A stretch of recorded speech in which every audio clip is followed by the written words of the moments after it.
Hello friend, success એકેડમીમાં આપ સૌનું સ્વાગત છે. આજે આપણે લિક્વિડેટરના હિસાબોમાં દાખલા નંબર 10 વિશે માહિતી મેળવશું. જેમાં આપણને આપેલું છે ઓરિયન્ટ કંપનીનું લિમિટેડનું પાકું સરવાળું આપણને આપેલું છે. એના બેઝ ઉપર આપણે લિક્વિડેટરનું આવક જાવકનું પત્રક તૈયાર કરવાનું છે.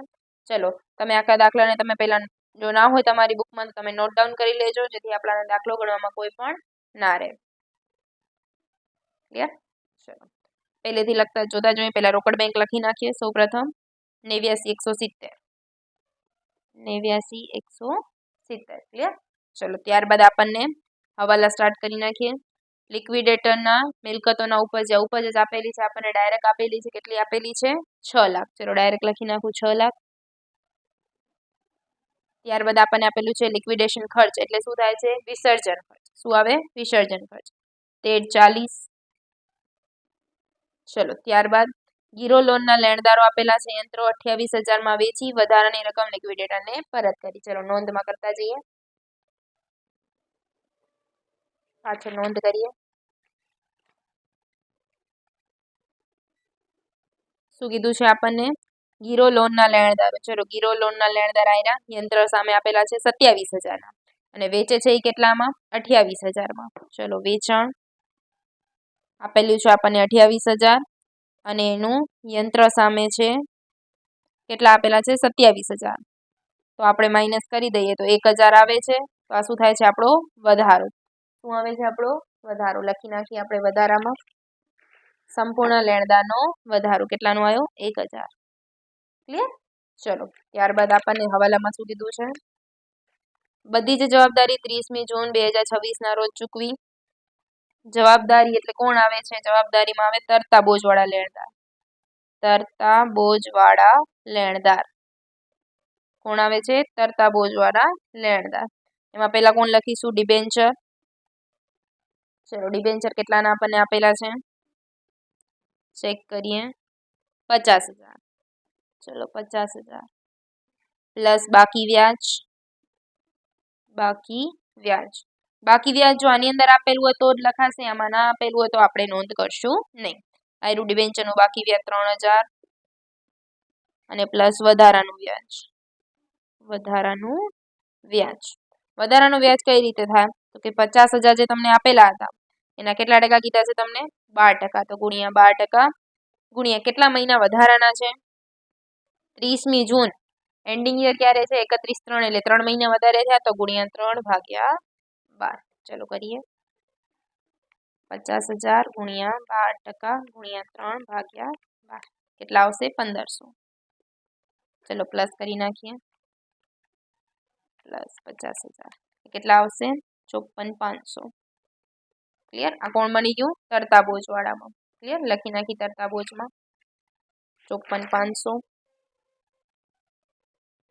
ચલો, ત્યારબાદ પ્રેફરન્સ શેર હોલ્ડરોને 1 વર્ષનું ડિવિડન્ડ ચૂકવી દે છે. પ્રેફરન્સ શું કીધું છે? પ્રેફરન્સ શેર હોલ્ડરને 1 વર્ષનું ડિવિડન્ડ ચૂકવવું. તો ચલો, પ્રેફરન્સ કેટલાના છે? 1 લાખના. ચલો, લખી નાખીએ. પ્રેફરન્સ શેર મૂડી 1 લાખ પ્લસ ડિવિડન્ડ કીધું હોય તો જ કરવાનું. 1 લાખના 9%, કેમ કે 9%ની છે તો 9,000 એટલે કેટલા આવશે? 1,09,000. ક્લિયર? ચલો, લખી નાખીએ 1,09,000. ચલો, ત્યારબાદ મહેનતાણા ઉપર આપેલું છે મિલકતની ઉપજ પર 1%, પસંદગીના લેણદારની ચૂકવેલ રકમ પર 2%. ચલો, અહીંયા ચોથા નંબરમાં કરી દઈએ મહેનતાણું. બધાના લાઈન ટુ લાઈન કરતા જશું. મિલકતની ઉપજ કેટલાની હતી આપણી? 6 લાખ આ હતી અને 1,000નો વધારો એટલે 6,01,000 એના 1%. ચલો, ત્યારબાદ પસંદગીના લેણદાર પર 2%. પસંદગી પર 2% એ શોધવાના છે આપણે. ત્યારબાદ પસંદગી સિવાયના અન્ય બિન સલામત પર 3%, એટલે બિન સલામત એના પર 3%. ત્યારબાદ પ્રેફરન્સ શેર હોલ્ડર પર 2%. પ્રેફરન્સ પર 2%. કેટલું હતું પ્રેફરન્સ? 1,09,000 આવ્યું હતું. ચલો, ત્યારબાદ ઇક્વિટી પર 1%. ઇક્વિટી, ચલો ઇક્વિટી કેટલાની છે? 2 લાખ, તો 2 લાખના 1%. ત્યારબાદ આર્ટિકલ ઓફ એસોસિએશન જોગવાઈ છે તે મુજબ ઇક્વિટી શેર હોલ્ડરોને ચૂકવ્યા પછી જો વધારો રહે તો વધારાનો 30% ભાગ પ્રેફરન્સને મળે. એટલે હજી આમાં કાંક વધારો મળે તોની વસ્તુ છે. ચલો એ પછી જોઈશું. પહેલા જે વસ્તુ કીધી હતી એ કરી નાખીએ. 6,01,000ના 1%, 60,10. ત્યારબાદ 1,09,000ના 2%, 21,80. ત્યારબાદ 2 લાખના 1%, 2,000. ક્લિયર? ચલો હવે કઈ કઈ વસ્તુ આપણને આપેલી છે આમાં ચેક કરી લઈએ. ઇક્વિટી શેર મૂડી 2 લાખ છે, વધતા રહે એટલે અહીંયા પણ લખી નાખીએ આપણે ઇક્વિટી શેર મૂડી 2 લાખ. 2 લાખ. ચલો ત્યારબાદ પ્રેફરન્સ શેર મૂડી થઈ ગયું. ડિબેન્ચર લખી નાખ્યું. ગીરો લોન યંત્ર સામે છે એ પણ કરી નાખ્યું. લેણદાર ક્યાં આવે છે? બિન સલામતમાં. ચલો એની ગણતરી કરતા જઈએ.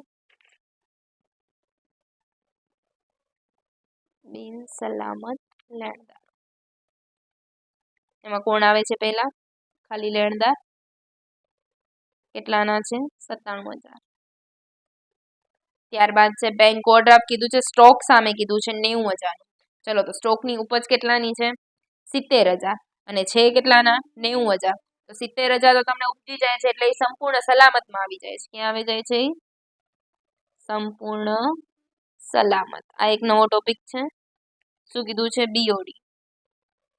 હવે જેટલા પણ અહીંયા તમારી ઉપજ હોય, અહીંયા 90,000 છે અને ઉપજ 70,000 છે, તો 70,000 એ સંપૂર્ણમાં જશે અને બાકીના છે બિન સલામતમાં, એટલે કે 20,000 અહીંયા જશે. ઇન કેસ માની લો જો અહીંયા 90,000 પૂરેપૂરા હોત તો ડાયરેક્ટ પૂરેપૂરા લખાત. અહીંયા 1 લાખ હોત તો અહીંયા 90,000 જ લખાત, કેમ કે બેંક ઓવરડ્રાફ્ટ કેટલાનું છે? 90,000નું. ક્લિયર? ચલો કામદાર ક્યાં આવે છે? સંપૂર્ણ સલામતમાં. કામદાર બાકી 10,000. ચલો ત્યારબાદ કર્મચારીનો બાકી. કર્મચારી ક્યાં આવે છે આપણા? પસંદગીના લેણદાર. કર્મચારી 20,000 જ છે ને 20,000 જ આપેલું છે એટલે ઓછામાં ઓછું 20,000 તો આપણે લખી જ શકીએ છીએ. ચૂકવવા પાત્ર સ્થાનિક વેરા કેટલા આપેલા છે આપણને? 3,000. ત્યારબાદ ડિબેન્ચરનું બાકી વ્યાજ આપણે કમ્પ્લીટ કરી નાખ્યું છે. ચલો હવે કોઈ વસ્તુ આપણી બાકી રહેતી નથી. સરળ મારી દઈએ એટલે આના કેટલા આવશે? 23,000. આના કેટલા આવે છે? 80,000. અહીં આવે છે 1,17,000. ચલો લખી નાખીએ અહીંયા. સંપૂર્ણ સલામત કેટલા આવે છે? 80,000. ત્યારબાદ પસંદગી કેટલા આવ્યા હતા આપણા? 23,000. અને બિન સલામત કેટલા આવે છે આપણા? 1,17,000. લખી નાખીએ. હવે જેના ટકાવારી હતા એ પણ આપણે નોંધ કરી નાખીએ. પસંદગી પર 23,000 અને બિન સલામત 1,17,000. ચલો ટકા કાઢી નાખીએ. 23,000 ગુણ્યા 2%, 460. 1,17,000 ગુણ્યા 3%, એટલે 35,10.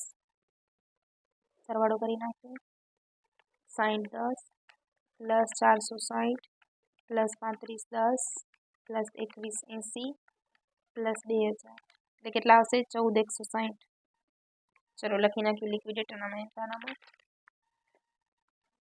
14,160. ચલો હવે એને શું કીધું હતું તમને?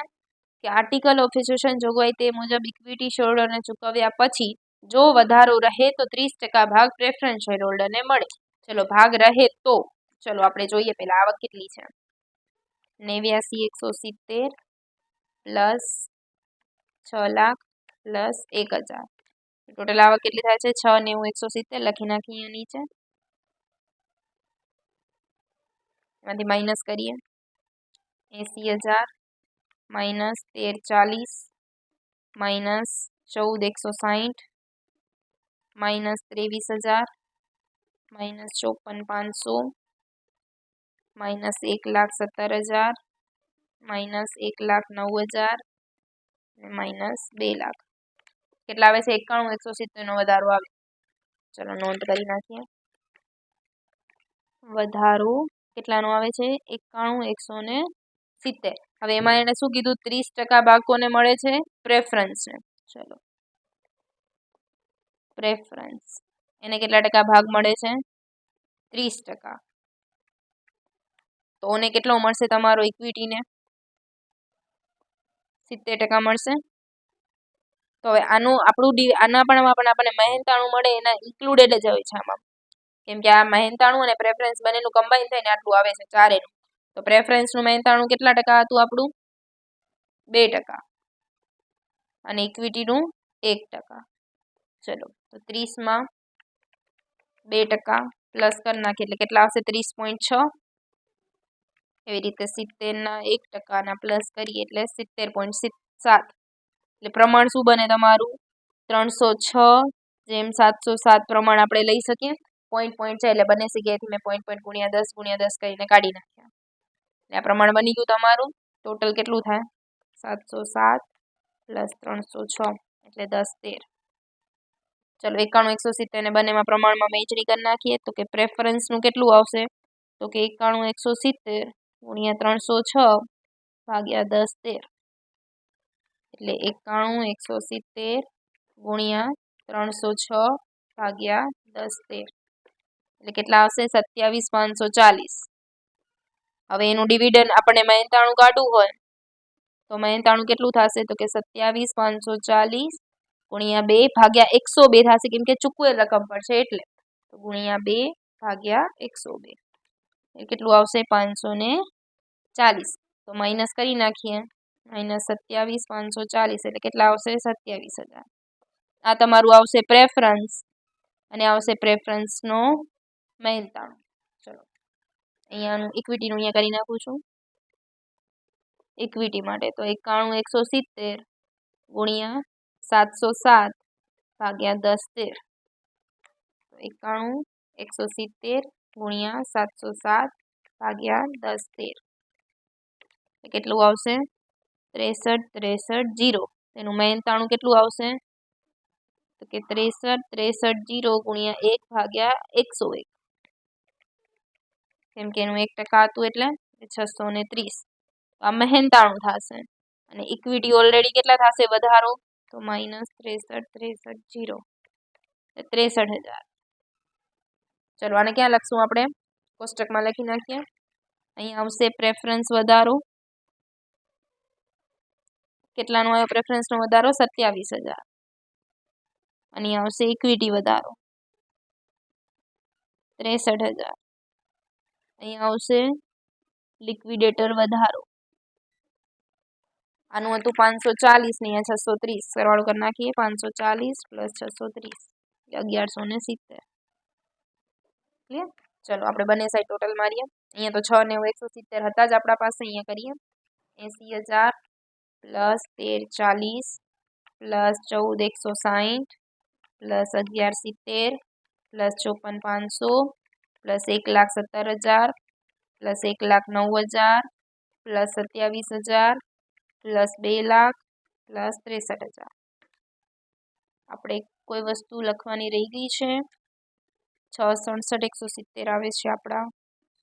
ચલો ફરી એક વખત કરીએ 80,000 plus 1340 plus 14,160 plus 1170 plus 23,000 plus 54,500 plus 1,70,000 plus 1,09,000 plus 27,000 plus 2 lakh plus 63,000.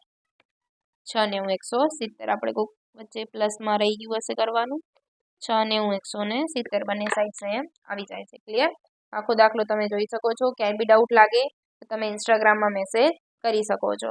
જ્યારે આ રીતનું આપેલું હોય વધારો હોય તો 30% ભાગ, તો એનું પહેલાં 30% 70% ડાયરેક્ટ નથી થતું. એનું મહેનતાણું પહેલાંમાં પ્લસ કરવું પડે, ત્યારબાદ થાય છે. ક્લિયર છે. ટેલિગ્રામમાં પણ આપણી ચેનલ છે, તેમાં પણ તમે જોઈન થઈ શકો છો. કોઈ પણ ડાઉટ્સ હોય તો તમે મેસેજ કરી શકો છો. Thank you friends.